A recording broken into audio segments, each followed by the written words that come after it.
Welcome to Tara's world. இப்போ நம்ம இந்த வீடியோவில் என்ன பார்க்க போகிறோன்னா, ஸ்டாண்டர்ட் 10th கணக்கு புக்கில் உள்ள இயல் 1 உறவுகளும் சார்புகளும். இந்த இயல் 1ல் உள்ள எடுத்துக்காட்டு கணக்கு 1.1 வந்து லாஸ்ட் வீடியோவில் பார்த்துருக்கோம்.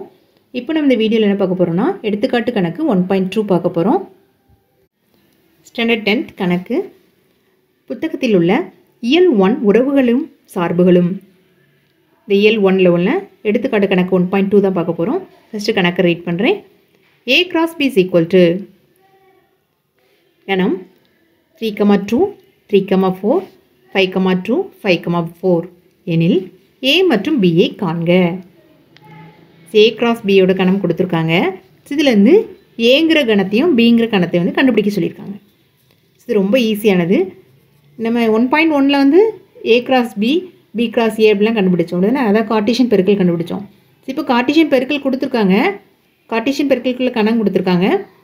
அந்த கணத்துலேருந்து ஏ வேல்யூ என்ன, பி வேல்யூ, ஏங்கிற கணம் என்ன, பிங்கிற கணம் என்ன அப்படின்னு சொல்லி கண்டுபிடிக்க சொல்லியிருக்காங்க.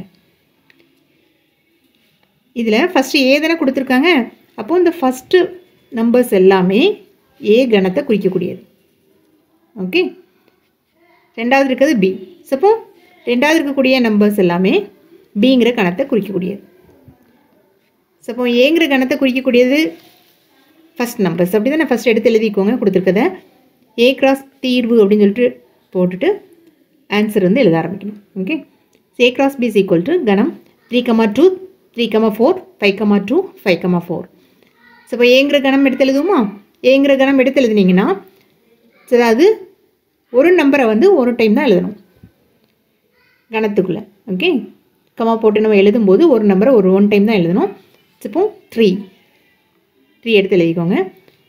அகெயின் நமக்கு வந்து ரெண்டாவது ஜோடியிலே வந்து 3 தான் வருது. ஸோ அதனால் எழுத வேண்டாம். சேம் நம்பர் தான் வருது, அதனால் எழுத வேண்டாம். நெக்ஸ்ட் வந்து 5. இப்போ கம்மா 5 போட்டுக்கோங்க. நெக்ஸ்ட்டும் அது நெக்ஸ்ட் ஜோடியிலையும் அதே நம்பர் தான் வருது. அதனால் ஒன் டைம் எழுதுனா போதும். ஸோ அப்போ நமக்கு என்ன கிடச்சிருக்கு?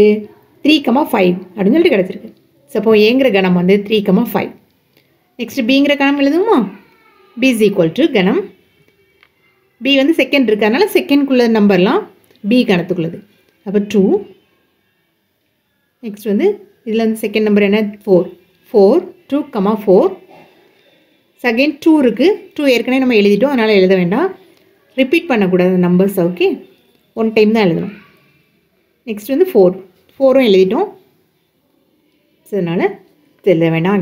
அகெயின் எழுத வேண்டாம். ஸோ அப்போ பிங்கிற கணம் என்ன கிடச்சிருக்கு? 2,4ன்னு சொல்லிட்டு கிடச்சிருக்கு. ஓகே, இதுதான் வந்து ஆன்சர். ஓகே, ஏ கணம் 3,5, பி கணம் வந்து 2,4. இதோட எடுத்துக்காட்டு கணக்கு 1.2 வந்து முடியுது. தேங்க்யூ.